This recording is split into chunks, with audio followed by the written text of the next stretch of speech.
जय स्वामी समर्थ। श्री स्वामी समर्थ जय जय स्वामी समर्थ।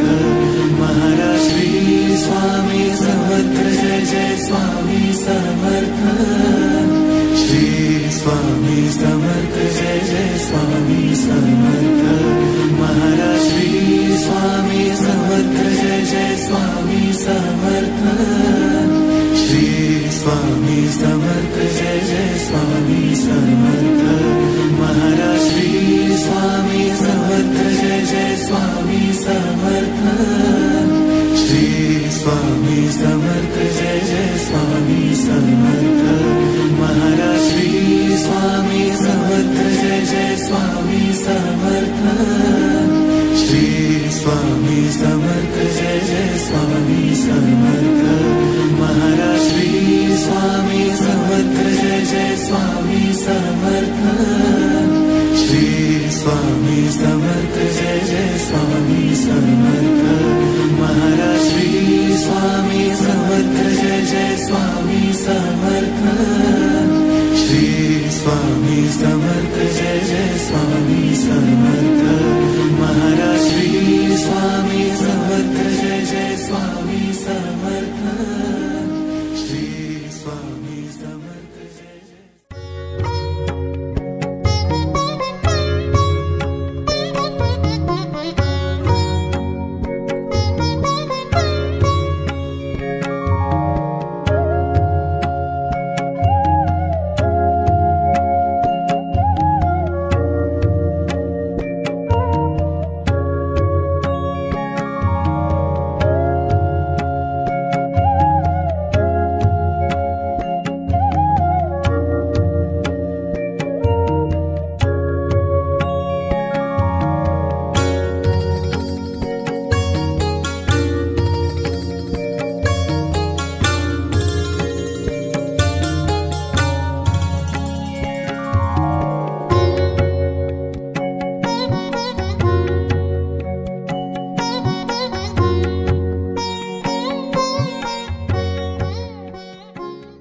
नमस्कार मित्रांनो, होय महाराजा ब्लॉग या यूट्यूब चॅनलवर आपल्या सर्वांचं स्वागत आहे। जय शिवराय, जय शंभूराजे, श्री स्वामी समर्थ। आज मित्रांनो सावंतवाडी इथे असलेला माडखोलगाव आणि तिथे असलेला श्री स्वामी समर्थांचा मठ, नवनीतानंद महाराज आणि त्याने असे हजारो आणि लाखोनी शिष्य तयार केल्यात। महत्त्वाची गोष्ट अशी आहे की इथे दरबार भरवला जातो आणि त्या दरबारात तुमच्या प्रश्नांची उत्तरं दिली जातात। जे काय वेदी असतील किंवा तुमचे जे काय प्रश्न असतील ते इथे सोडवले जातात। अतिशय आणि सरळ आणि गोड्या मार्गाने तुमचे विषय मार्गी लावले जातात आणि अतिशय जागृत असलेले हे देवस्थान आज सागर महादेव गोवेकर यांनी इथपर्यंतचा मला पत्ता दिला किंवा मदत केली की हा मठ तुम्ही नक्की एक्सप्लोर करा। आणि हा मठ आज बरेच दिवसांनी मी ब्लॉगिंगला बाहेर पडलो आहे। जवळजवळ 4 महिने मी ब्लॉगिंग नाही केलं आहे, थोडीशी तब्येत डाऊन आहे। त्याशिवाय मी स्वतःचा म्हणण्यापेक्षा श्री स्वामी समर्थांनी तो बांधून घेतलेला मठ बांधलेला आहे। मालवण तालुक्यात आलात तर त्या मठाला नक्की व्हिजिट करा। स्वयंभू असलेलं स्वामींचा असा मठ आहे तो। बऱ्याच गोष्टी बघण्यासारख्या आहेत, ते नक्की बघा। आणि आज आलेल्या ह्या मठाचं जास्तीत जास्त चित्रीकरण करून किंवा इथे असलेला जो लेखाजोखा आहे किंवा जी माहिती आहे ही तुमच्यापर्यंत पोहोचवण्याचा नक्की प्रयत्न करतो आहे की जास्तीत जास्त संख्येने ह्या ठिकाणी तुम्ही या आणि तुमच्या प्रश्नाची उत्तरं 100% तुम्हाला इथे मिळतील। आणि अगदी जबरदस्त असा हा दरबार भरला जातो, दर महिन्याला असतो आणि तुम्हाला यथासांग जी काय सेवा करता येईल ती इथे नक्की करा। तुमची प्रश्नांची उत्तरं 100% मिळतील आणि तुमचं जीवन सुफल होईल। आज आपल्या ह्या मठाचे मठाधिपती आहेत मयूर परब काका आहेत। आज त्यांच्याकडनं सुद्धा इतिहास जाणून घेऊया। हा मठ कसा तयार झाला, इथे दरबार कसा भरवला जातो, लोकांना प्रश्नांची उत्तरं कशी मिळतात, किती लोकांना त्याचा फायदा झाला आहे, हा संपूर्ण लेखाजोखा तुमच्यासमोर मांडणार आहे। असे बरेच व्हिडिओ मी तुमच्यासाठी करत असतो। आज क्षमा मागतोय की बरेच महिन्यानंतर हा ब्लॉग बनवतोय, तब्येतही डाऊन आहे तरीसुद्धा हा व्हिडिओ बनवतोय। बराच लांब आलो आहे, कारण मालवण कुठे आणि सावंतवाडी कुठे, इतका प्रवास करून आल्यानंतर आज मनाला समाधान वाटलं की असा मठ बघायला मिळाला। त्याशिवाय 4 देवस्थान आहेत ती बघायला मिळाली, त्यांची महती कळेल आणि इथे आल्यानंतर तुमचे जे प्रश्नांची उत्तरं तुम्हाला मिळाली तर ते स्वामी समर्थांचा आशीर्वाद समजा आणि ह्या सेवेत तुम्ही जॉईंट व्हा। सेवा करा आणि यथासांग तुम्हाला जी मदत करता येईल या मठासाठी ती नक्की करा. आणि अशा प्रकारचे व्हिडिओ मी सतत तुमच्यासाठी करत असतो. खूप मेहनत लागते. त्याच्यामुळे आपल्या होय महाराजा ब्लॉग या यूट्यूब चॅनलला नक्की सबस्क्राईब करा, जास्तीत जास्त शेअर करा आणि व्हिडिओ आवडला असेल तर लाईक करायला विसरू नका. धन्यवाद. श्री स्वामी समर्थ. तर मित्रांनो, आज आहे मी माडखोल येथे असलेल्या श्री स्वामी समर्थ मठात आणि ह्या मठाचे मठाधिपती मयूर काका म्हणजे मयूर परब काका आज आपल्यासमोर आहेत. आणि आज ह्या मठाच्या आजूबाजूला जी देवस्थान आहेत त्याचाही आपण आज लेखाजोखा बघूया. तर परब काकांना विनंती करतो की त्यांनी असलेली आधी आजूबाजूची मंदिरं आणि त्याचा इतिहास आपण त्यांच्याकडनं जाणून घेऊया. ती जाणून घेण्याची विनंती करतोय. काका जरा दाखवा बघूया. नक्कीच.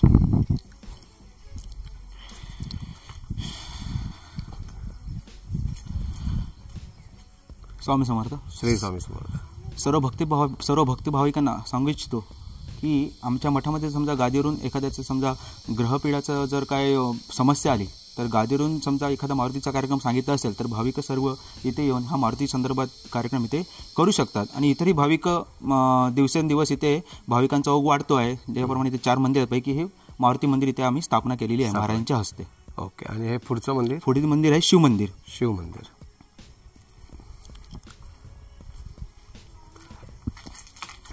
अतिशय सुंदर मंदिर आहेत. अगदी म्हणजे छोटीशी आहेत पण खूप सुंदर आहेत. एखाद्याला समजा कुळाचाराबद्दल समजा काही अभिषेक वगैरे करायचा असतो, समजा गादीवरून काय आदेश आला की शिवमंदिरात जा, बेल सफेद फुल घाल किंवा नारळ ठेव, तर भक्त भाविक इथे येऊन शिवमंदिरात अभिषेक करून इथे नारळ पानाचा विडा ठेवून एक महादेवांचा आशीर्वाद घेऊन जाऊ शकतात. म्हणून या मंदिराची स्थापना केलेली आहे. ओके. नंतर मी आतमधनं सुद्धा मित्रांनो दाखवतोय की आतमधल्या जी देवस्थान आहे कशी आहेत. आधी काकांकडनं ही 4 मंदिरं आपण बाजूची समजून घेऊया. या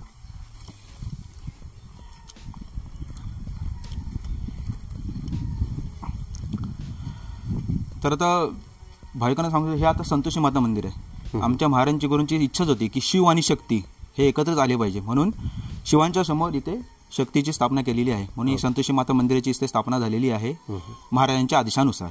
कोणी इथे येऊन या संतोषी मातेच्या आईचं दर्शन घेऊ शकतं. आता पुढील मंदिर आहे शनी मंदिर. शनी मंदिर अतिशय कडक देवस्थान.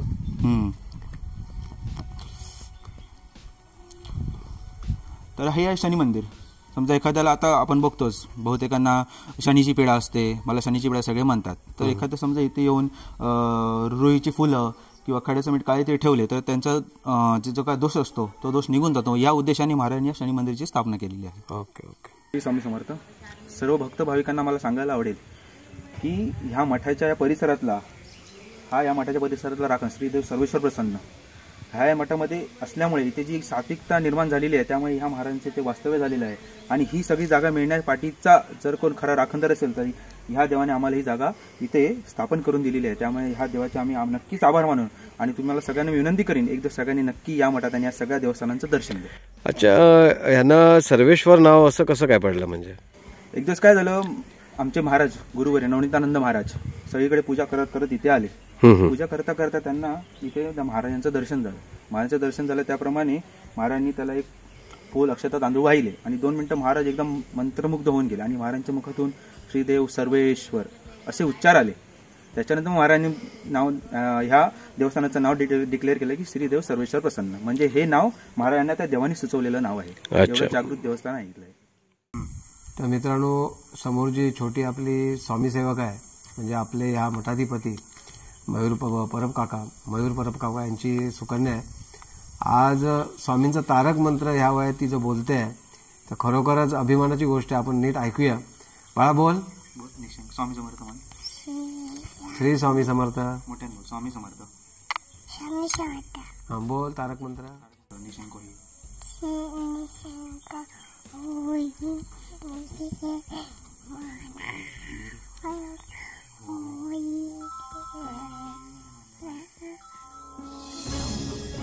विचारांच्या वादळात शेवटी आमच्याच पायापाशी आलास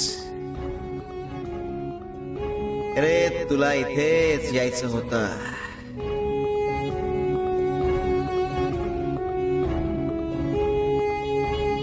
जो आमच्या पायापाशी येतो त्याचा उद्धार निश्चित आहे. मग तो जाणीवपूर्वक आलेला असो वा अजाणता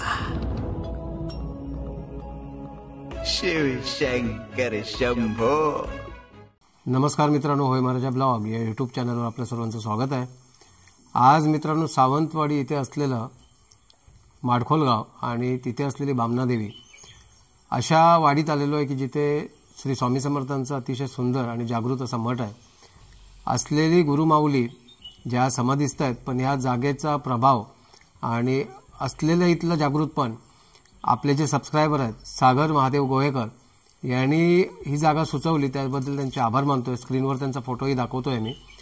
आज त्यांच्यामुळे इथपर्यंत आलोय. प्रवास खूप लांबचा होता. आल्यानंतर आधी तर खूप समाधान वाटलं, कारण चारी बाजूला अतिशय सुंदर अशी देखणी अशी मंदिर आहेत आणि असलेला तिथला चमत्कार किंवा जो इथे दरबार भरतो, आज हे सेवेकरी आहेत. आज त्यांच्या तोंडून आपण ऐकून घेऊया की त्यांचे अनुभव काय आहेत, की ह्या दरबारात आल्यानंतर किंवा ह्या गुरुमाऊलींच्या सानिध्यात आल्यानंतर त्यांच्या जीवनात काय कायापलट झाला. आज प्रथमतः त्यांची नावं जाणून घेऊया. तुमचं नाव सांगा. मयुरांगी मयूर परब. जय श्री जनार्दन लाकिये. प्रतिभा प्रकाश लाकिये. जरा मोठ्याने बोला परत एकदा. तुमचं नाव सांगा. मयुरांगी मयूर परब. जय श्री जनार्दन लाकिये. प्रतिभा प्रकाश लाकिये. तुम्ही सांगा, काय तुमचा अनुभव आहे ह्या मठात आल्यानंतर किंवा या दरबारात आल्यानंतर तुमच्या जीवनात असे काय घडामोडी झाले किंवा काय चमत्कार झाले. सद्गुरु श्री स्वामी समर्थ महाराज की जय. सद्गुरु श्री नवनीतानंद महाराज की जय. 2 वर्षापूर्वी माझ्या गळ्यामध्ये ते गाठ आली होती. ती गाठ आली म्हणजे डॉक्टरांना दाखवलं. ते बोलले की ऑपरेशन करायला पाहिजे. नंतर मी महाराजांना फोन करून विचारलं. त्यावेळी महाराज काशीला होते. तर महाराज बोलले, घाबरू नको, सगळं काही ठीक होईल, फक्त सांगितल्याप्रमाणे डॉक्टरने सांगितल्याप्रमाणे तुम्ही ते रिपोर्ट काढून घ्या असे बोलले. त्यावेळी ते 8-10 दिवस गेले. 8-10 दिवस गेल्यानंतर महाराज इकडे आले, आपल्या मठामध्ये माडखोलमध्ये आले. त्यावेळी महाराजांना दाखवलं तर बोलले, सांगितल्याप्रमाणे ते ऑपरेशन करून घे, मग तसे ते रिपोर्ट सगळे नॉर्मलच येणार.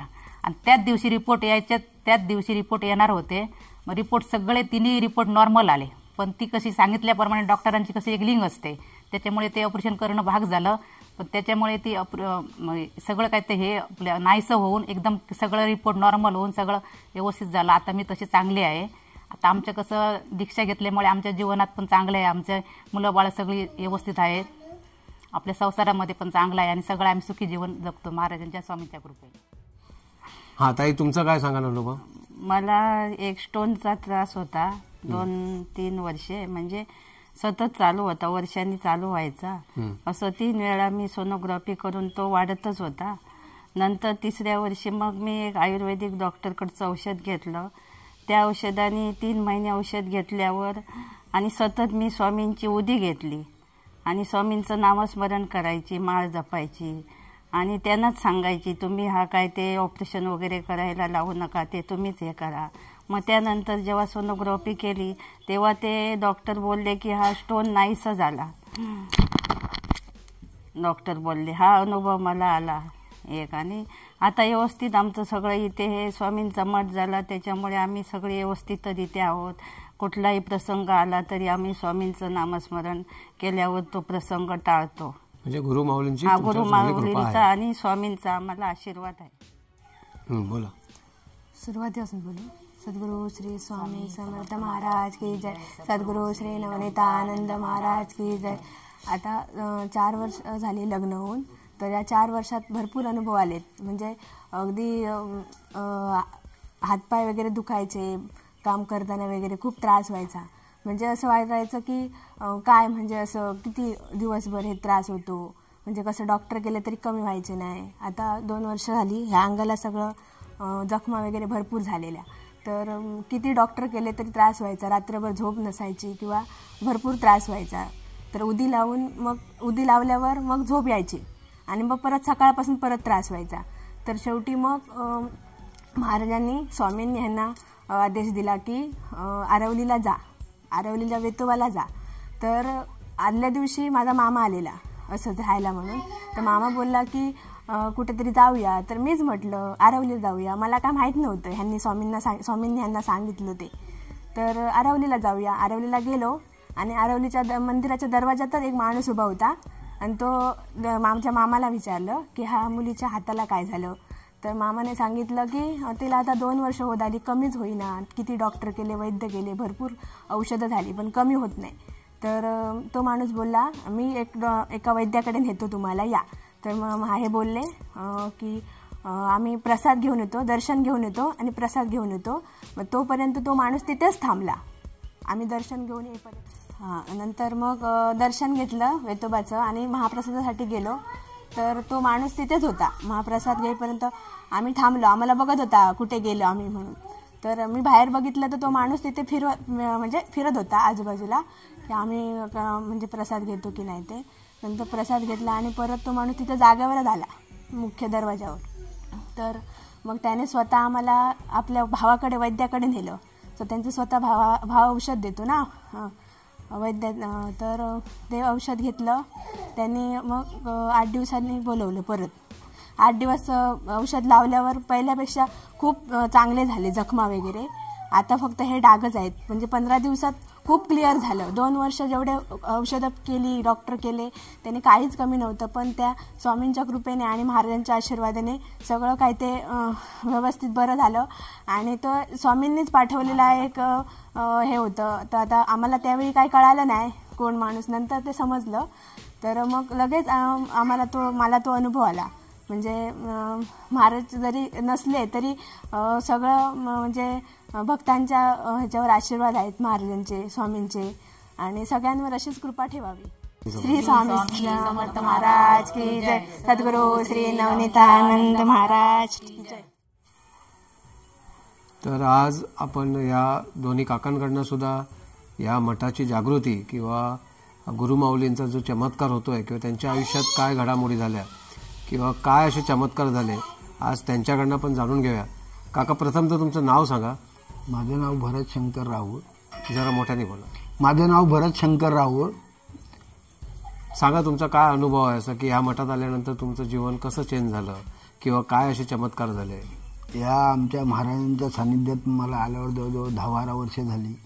उशिरा का होईना पण आम्हाला गुरु भेटले आणि त्यांच्या आशीर्वादाने मला पूर्वी फार व्यसनं वगैरे होती. मी देवाधर्मातला माणूसच नव्हतो. पण या महाराजांच्या कृपेने मी देवाधर्मात आलो आणि पहिली जी मला खूप व्यसनं होती ती आता नाही आहेत. आणि जीवन सुखी आहे. मुलं बाळ व्यवस्थित कामाधंद्याला आहेत. आणि 12 वर्षात या खूप फरक पडला आमच्या जीवनात. मी किंवा माझी पत्नी, माझी मुलं आणि सर्व आम्ही ह्या मठाला जोडले गेलेलो आहोत. आणि जेव्हा दरबार भरतो त्यावेळेला साधारणतः किती संख्येने लोक इथे हजर असतात. जेव्हा कल्याणचे महाराज इथे दरबार चालवायला येतात त्यावेळी हजारोच्या संख्येने इकडे भाविक आलेले असतात आपले प्रश्न विचारायला. आणि त्या प्रश्नांचं समाधान आमचे महाराज करतात. आणि माणसं समाधानाने जातात. माणसं समाधानाने मागून घरी जातात. नाही, पण त्यांचे जे प्रश्न असतात ती त्यांना उत्तरं ती जेव्हा महाराज देतात आणि त्याच्यावर जे काही तोडगे सांगतात त्याचा फायदा होतो का त्यांना. त्याचा फायदा होतो म्हणून तर ते परत दर महिन्याला येतात. अच्छा, दरबाराला. मग त्यांचे प्रश्न नसले तरी महाराजांचे चरणस्पर्श करण्यासाठी, त्यांचा आशीर्वाद घेत त्यांच्या दर्शनासाठी म्हणून येतात. ओके. हा काका, तुमचं नाव काय सांगा. मनोहर यशवंत धुरी. मी 2020मध्ये इथे आलो, नाहीतर मुंबईला होतो. पहिला मुंबईला सर्व्हिसला होतो. 2020ला लॉकडाऊनमध्ये आलो. तर आता काय रिटायर होऊनच आलो, इथेच राहिलो. आणि मी दीक्षा घेतली 2012मध्ये. सर्वांनी घेतली त्यावेळेस घेतली, गुरुमाऊलीने आम्हाला दिली. तर माझं सांगण्याचा उद्देश म्हणजे काय, माझा आजपर्यंत काही वाईट असं झालेलं नाही. सगळं व्यवस्थित चाललेलं आहे. नोकरी असल्या कारणाने सगळे म्हणतात बरं असतं, तर नोकरी होतीच माझी पहिल्यापासून. पण सगळं व्यवस्थित आहे. मुलं बाळं सगळी व्यवस्थित आहेत. व्यसनाधीन कोणी नाही आहेत आणि मी पण नाही स्वतः. सगळे व्यवस्थित आहे. समाधानी आयुष्य माझं. मी महाराजांच्या कृपेने आणि स्वामींच्या आशीर्वादाने जगत आहे. धन्यवाद. श्री स्वामी समर्थ. श्री स्वामी समर्थ. होय महाराजा ब्लॉग या यूट्यूब चॅनलवर आपल्या सर्वांचं स्वागत आहे. श्री स्वामी समर्थ. आज मित्रांनो, माडखोल म्हणजे सावंतवाडी इथे असलेलं माडखोल गाव, बामणादेवी आणि इथे असलेला श्री स्वामी समर्थांचा मठ, अतिशय जागृत असलेलं असे देवस्थान. आणि इथे नुसतं स्वामींचा मठ नाही तर बाजूला असलेली 4 देवस्थानं, अतिशय सुंदर अशा हे जागा आहे.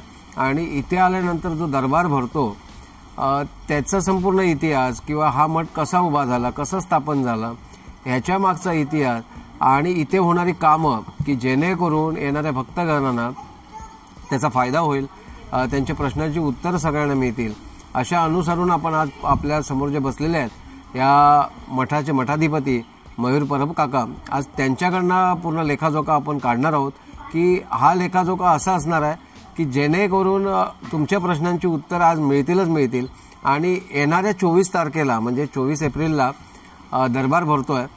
दरबार कशा प्रकारे भरला जातो, कशा प्रकारे प्रश्नांची उत्तरं होतात, हा संपूर्ण तुम्हाला जाणून घेण्यासाठी आज हा व्हिडिओ बनवतोय. अतिशय लांबून आलो आहे कारण मालवण एका साईडला, सावंतवाडी एका साईडला आहे, तरी पण इतके कष्ट घेऊन तुमच्यासाठी आलेलो आहे. आज बरेच महिन्यांचा गॅप सुद्धा माझा पडलेला होता, तब्येत डाऊन होती, मठाचं काम चालू होतं, त्याच्यामुळे वेळ गेला, क्षमस्व. पण हा व्हिडिओ बघा आणि तुम्हाला जर हा व्हिडिओ आवडला असेल आणि ही माहिती आवडली असेल तर आपल्या होय मराठी ब्लॉग या यूट्यूब चॅनल नक्की सबस्क्राईब करा आणि मठासाठी यथासांग तुम्हाला जी सेवा करता येईल, जी देणगी स्वरूपात सेवा करता येईल ती या मठासाठी नक्की करा. आज आपण मयूर काकांना विचारूया ह्या मठासंदर्भात काही प्रश्न. तर काका काय सांगाल की हा मठ कसा काय स्थापन झाला किंवा ही तुम्हाला अशी जागृती कशी आली? स्वामी समर्थ.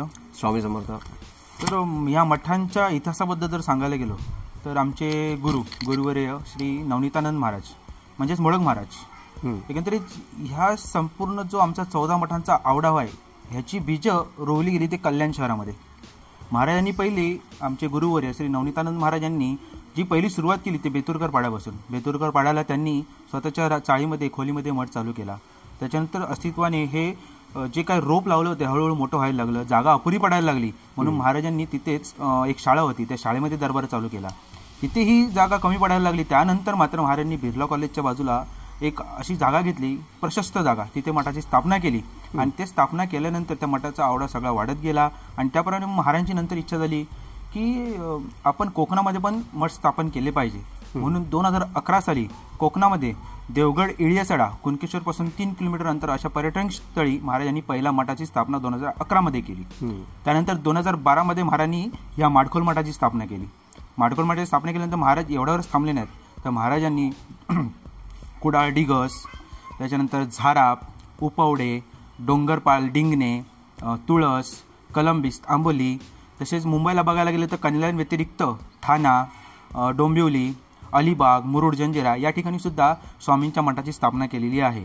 आणि एकंदरीत ह्या मठांचा इतिहास सांगायला गेला ना तर हे आम्ही जेवढे मठ स्थापन केले आणि जेवढे मठ उभे केले हे लोकांच्या सहकार्यातून आणि लोकांनी यथाशक्ती मदत केली, अंगमेहनत आणि आर्थिक दृष्टिकोनातून हे मठ लोकांच्या सहकार्यातून बांधून आम्ही स्थापन केलेले आहे. आणि हे मठ आमचे कोणाचे नाहीत, हे मठ सर्वस्वी जनता जनार्दन लोकांसाठी आम्ही बांधलेले आहेत आणि लोकांचे इथे कल्याण व्हावं.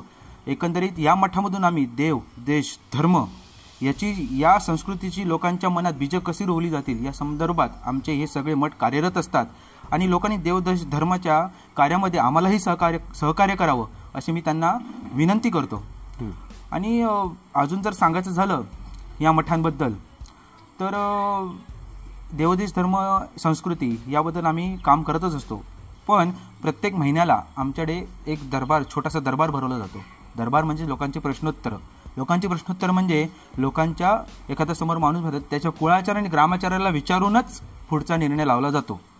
एकंदरीत शिवमंदिरात जाणं, मारुती रायांकडे जाणं, शनी महाराजांकडे जाणं किंवा कुळाचार भजणं याप्रमाणे कुलदेवता आणि त्याच्या ग्रामदेवतेचा आदेश घेऊनच हे आम्ही सगळे कार्यक्रम करत असतो. आणि हे कार्यक्रम केल्यानंतर लोकांना आराम पडतो, म्हणून आमच्याकडे दिवसेंदिवस लोकांची गर्दी वाढत चाललेली आहे. आणि या कार्यक्रमा दिवशी अन्नदान पण असते आणि भंडारा पण असतो. तर तुम्ही सगळ्यांनी येत्या 24 तारीखला आमच्या या माडखोल मठाला अवश्य भेट द्या. आणि एकंदरीत जो काय आमचा सोहळा आम्ही महिन्यातून एकदा भरवतो आणि तीर्थप्रसाद, महाप्रसाद भरवतो, त्याचा तुम्ही सगळ्यांनी नक्की लाभ घ्या ही तुम्हाला विनंती करतो. स्वामी समर्थ. साधारणतः जे भाविक भक्तगण येतात दरबारासाठी त्यावेळेला कशा प्रकारची प्रश्न उत्तर होतात? साधारणतः ज्याला मूलबाळ होत नाही आहे किंवा जे आजारी आहेत किंवा प्रॉपर्टी संदर्भात काही प्रॉब्लेम्स आहेत, आरोग्य संदर्भात आहेत, असे किती असे प्रश्न आहेत आणि अशी जागृती आहे की त्यांची प्रश्न इथे निवारण झालेली आहे? नक्कीच. याबद्दल मी सांगू इच्छितो की आमच्या दरबारामध्ये तुम्ही आर्थिक, सामाजिक, कौटुंबिक किंवा प्रॉपर्टी विषयक किंवा मध्यंतरी मी आठवते महाराजांकडे एका देवस्थानाचा पण विषय आलेला. देवस्थान एक काही कारणांमुळे बंद पडलेलं. हे सगळे प्रश्नांचं निराकरण आमच्या मठातर्फे आमच्या महाराज गादी म्हणजे आम्ही करत नाही, आम्ही करून घेणारे कोण, स्वामींच्या आदेशाने हे सगळं चालतं. त्यामुळे तुमचे कुठलेही प्रश्न असून दे तुम्ही नक्की या, स्वामींच्या आदेशाप्रमाणे ते नक्की सोडवले जातील ही याची तुम्हाला मी हमी देतो. आणि तुमची जी गुरुमाऊली आहे त्यांचा आणि तुमचा संपर्क कसा काय आला, किती वर्षापूर्वी आला? ठीक आहे.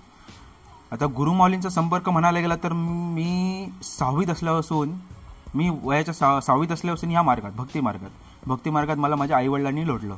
तिथपासून मी मठात जाणं, शाळेत जाणं, मठात जाऊन सेवा करणं असे हे माझी दिनचर्या चालू होती.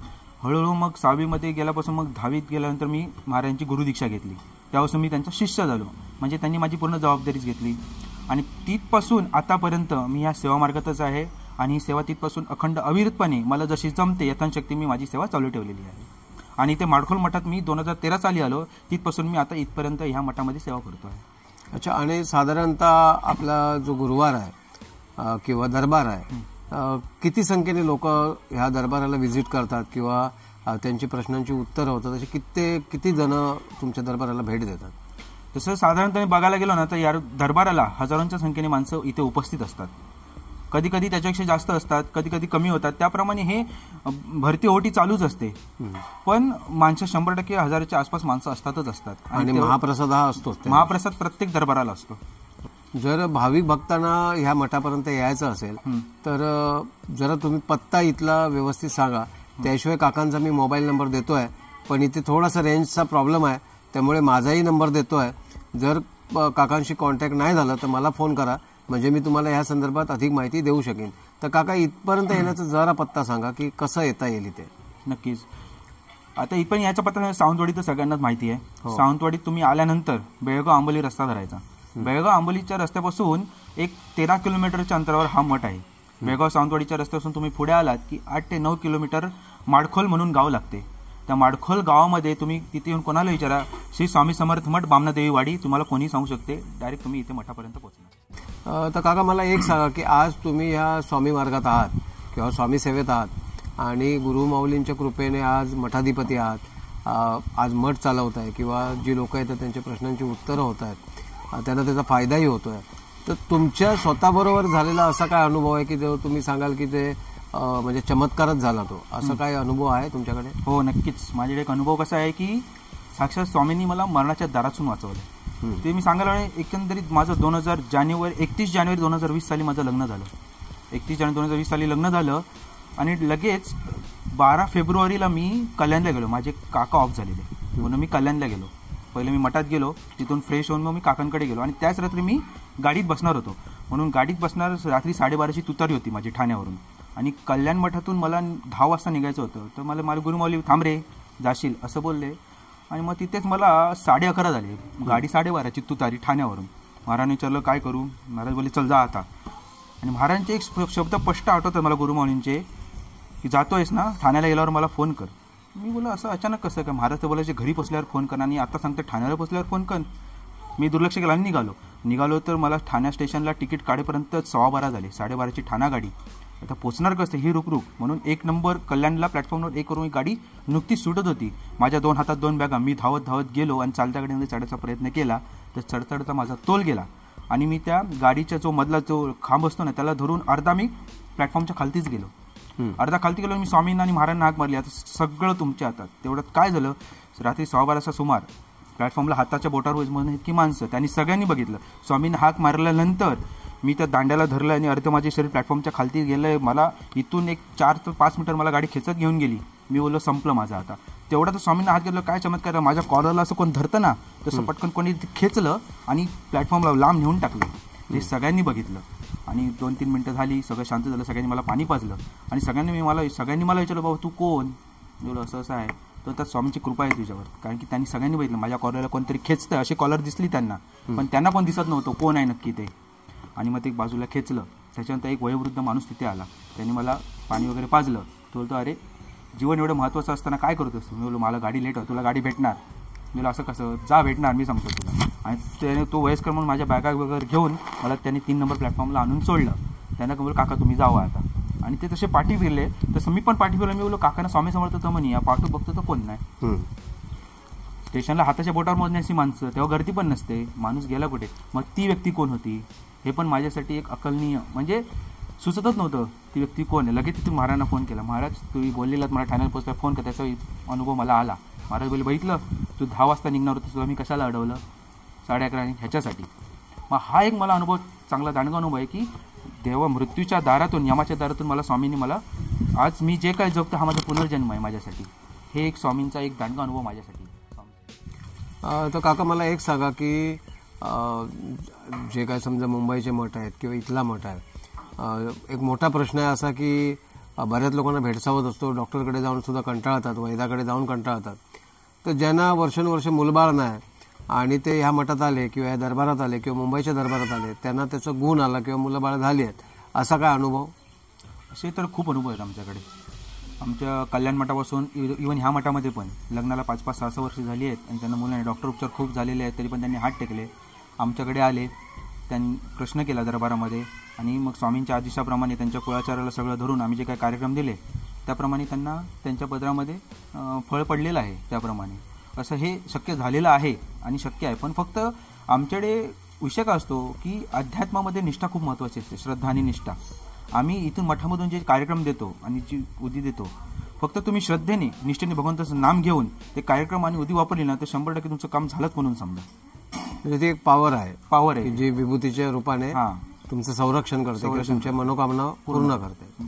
श्रद्धा आणि निष्ठा खूप महत्वाची आहे मार्गामध्ये. तिथं आहे. कारण काय होतं की बरेच लोक असं बोलतात की मी मठात गेलेलो, 2 वेळा गेलो, 4 वेळा गेलो, पण मला काय उपयोग झाला नाही. बरोबर. मग ह्या मागे काय उत्तर असू शकतं तुमचं? की लोक बोलतात ना की मी 4 वेळा गेलो, पाया पडलो, अन्नदान सुद्धा केलं, दानधर्म केला, पण मला काय फरकच नाही पडला. ह्याच्या मागे काय कारण असतं? ह्याच्या मागे कारण असं आम्ही काय सांगतो माहितीये काय, आता एखादा माणूस येऊन आम्हाला बोलला मी एवढा वेळ आलो तरी माझं काम नाही झालं, मग आम्ही त्याला सांगतो तो माणूस पण तुझ्या एवढाच आला, त्याला पण आम्ही तीच उदी दिली, तेच कार्यक्रम दिले, तुला पण तीच उदी दिली, तेच कार्यक्रम दिले. त्या माणसाचं काम नाही झालं, तुझं काम का नाही होतं ह्याचा तू विचार तूच केला पाहिजे. म्हणजे तूच कुठेतरी कमी पडतोयस. स्वामींसाठी सगळी लेकर सारखी, तो तुझा लाडका आणि तू त्यांचा लाडका नाही असं नाही, सगळी लेकर स्वामींसाठी सारखी असतात. पण आपण पण आत्मपरीक्षण केलं पाहिजे, मी कुठेतरी चुकते म्हणून माझं काम होत नाही. उदी सगळ्यांना सारखीच दिली पाहिजे. इथे आमच्या दरबारात भेदभाव कधीच होत नाही. अच्छा, आपल्या ह्या मठात गजानन महाराजांचा पण फोटो आहे, साईबाबांचा पण फोटो आहे. हे अशी 3 रूपं जी दाखवलेली आहे की गजानन महाराज, स्वामी समर्थ आणि साईबाबा, ह्या 3 फोटो मागचं कारण काय आहे? कारण काही याच्यामध्ये नुसतं स्वामींचा फोटो किंवा स्वामींची मूर्ती असते. आज बरेच मठ फिरलो मी, त्याच्यामध्ये क्वचित अशी असतात, पण ह्या मठात हे 3 देवस्थानं तुम्ही दाखवलेली आहे. ह्याच्या मागे उद्देश काय? ह्याच्या मागे उद्देश म्हणजे महाराजांनी गुरु शिष्य परंपरा दाखवलेली आहे. या मठांमार्फत गुरु शिष्य परंपरेला खूप महत्व आहे. गजानन महाराज आणि साईबाबा हे स्वामींचे शिष्य. ह्याचा जर तुम्हाला पुरावा पाहिजे असेल तर वेंगुर्ला गावडे कॅम्पमध्ये मठ आहे स्वामींचा, आत्मलिंग पादुका. तिथे आनंदनाथ महाराजांची समाधी आहे. तिथे पूर्ण लेख लिहिलेला आहे. स्वामींनी आनंदनाथ महाराजांना आदेश दिलेला की शिर्डीला माझा मुलगा आहे, त्याला आता प्रगट व्हायला सांग, त्याची वेळ आलेली आहे. आणि आनंदनाथ महाराजांनी 1 रुपया घेतला स्वामींकडून आणि तो त्यांना दिला आणि तेव्हा साईबाबा प्रगट झाले. म्हणजे ही गुरु शिष्य परंपरा दाखवलेली आहे आमच्या मठात. अच्छा, त्या मठावर. आणि आनंदनाथ महाराजांबद्दल काय सांगू शकाल? आनंदनाथ महाराज हे स्वामींचे एकंदरीत ना एकदम जसे हरिभाऊ मराठे, चोळाप्पा, बाळाप्पा, त्याप्रमाणे आनंदनाथ महाराज, त्याप्रमाणे त्यांची साधना पण होती. आणि आनंदनाथ महाराजांना एवढ्या सगळे शिष्य होते, पण आनंदनाथ महाराजांना स्वामींनी आत्मलिंग पादुका दिल्या खाकरून. त्या त्यांनी गावडे कॅम्पामध्ये मठामध्ये आणून तिथे स्थापना केलेली आहे. ती कथा जरा संक्षिप्त स्वरूपात सांगाल का? कारण कसं आहे की बऱ्याच लोकांना ज्ञात नाही की आनंदनाथ महाराज कोण होते किंवा स्वामींनी त्यांना तो प्रसाद का दिला, की खाकरल्यानंतर जे आत्मलिंग पादुका जे त्यांना दिल्या गेल्या, ह्याच्या मागचं रहस्य किंवा काय इतिहास असेल जरा संक्षिप्त स्वरूपात सांगा. आनंदनाथ महाराज हे स्वामींचे एक पटशिष्य, एक तेवढा त्यांचा अध्यात्मामध्ये अभ्यास पण होता. आनंदनाथ महाराज एक चोळप्पा, बाळप्पा यांच्याच बरोबरीचे एक त्यांचे स्वामींचे एकदम जवळचे पटशिष्य. एकदा स्वामींनी आनंदनाथ महाराजांना अचानक आदेश दिला की तू अब इधर नहीं रहने का, तेरे को कोकण में जाने का है. तर आनंदनाथ महाराज बोलले स्वामी असं अचानक तुम्ही आदेश दिसते, माझ्याकडून काही चूक झाली आहे का? तर स्वामी बोलले नाही, तुला आता कोकणामध्ये तुझा झेंडा फडकवायचा आहे आणि त्याप्रमाणे तुझा समाज, तुझा संप्रदाय तुला तयार करायचा आहे, म्हणून तुला कोकणात जाणंच आहे. मग आनंदनाथ बरोबर ठीक आहे, तुमचा आदेश आहे म्हणजे मला जाणंच आहे, पण मी जाऊ कसा? तिथे गेल्यावर लोकांना पटलं तर पाहिजे मी काय करतोय ते, मला पावर नको, काय करू? मग स्वामींनी त्यांच्या डोक्यावर हात ठेवला आणि ते बोलले चल तू सांगणार ते होणार, जा आता. मग परत आनंदाने बोलले तिथे पॉवर दिली तुम्ही, पण तिथे जाऊन करू काय, लोकांना काय दाखवू काय, पटलं तर पाहिजे. तुम्ही मी रिकामी हाताने जाणार नाही, मला तुम्ही काहीतरी द्या तुमची आठवण म्हणून. मग स्वामी बोले ठीक आहे हात पुढे कर. मग आनंद महाराजांनी जेव्हा हात पुढे गेले स्वामींनी आपले खाकरून त्यांच्या हातावर जे थुकले त्याच्यामध्ये स्वामींचा आत्मलिंग पादुका आहे.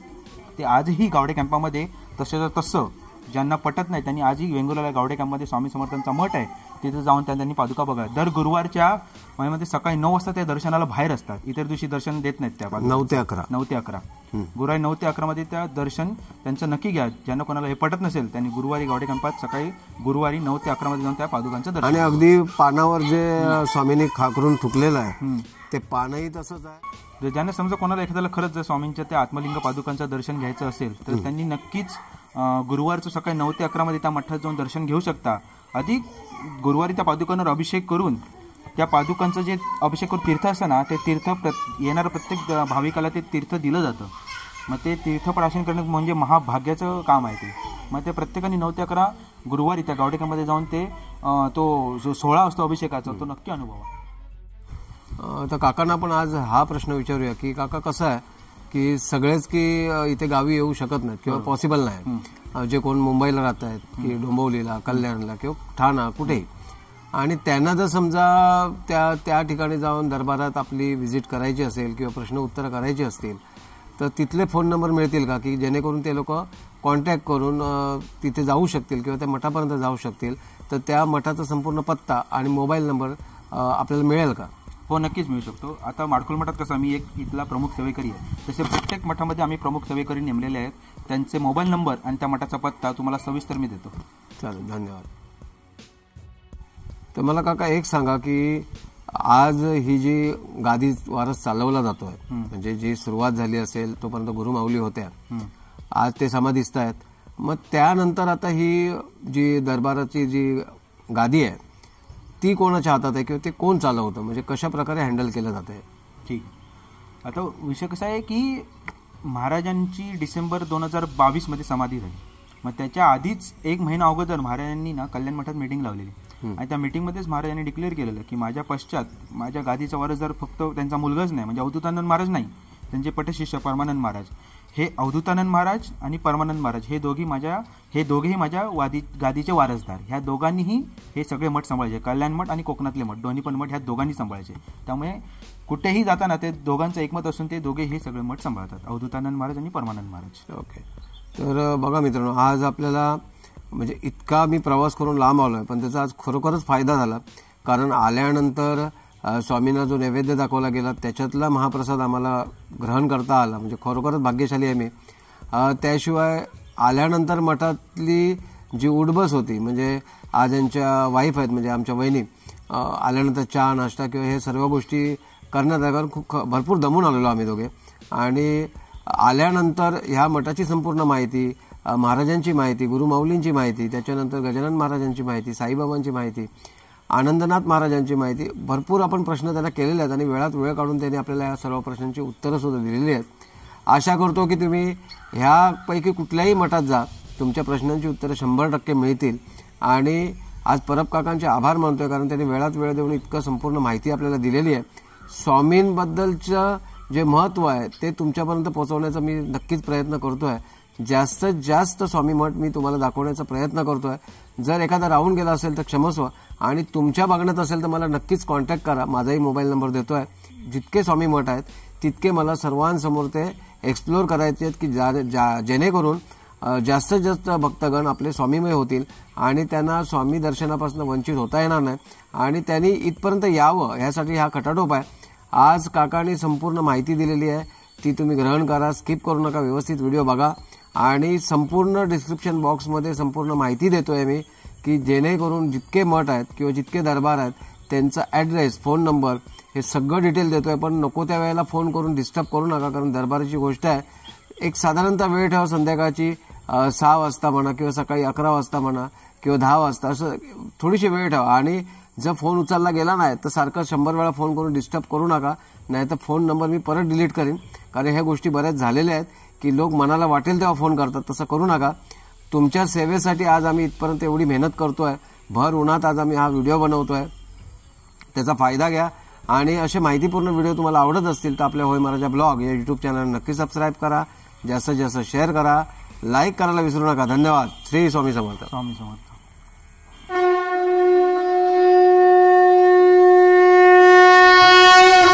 येऊ नकोस,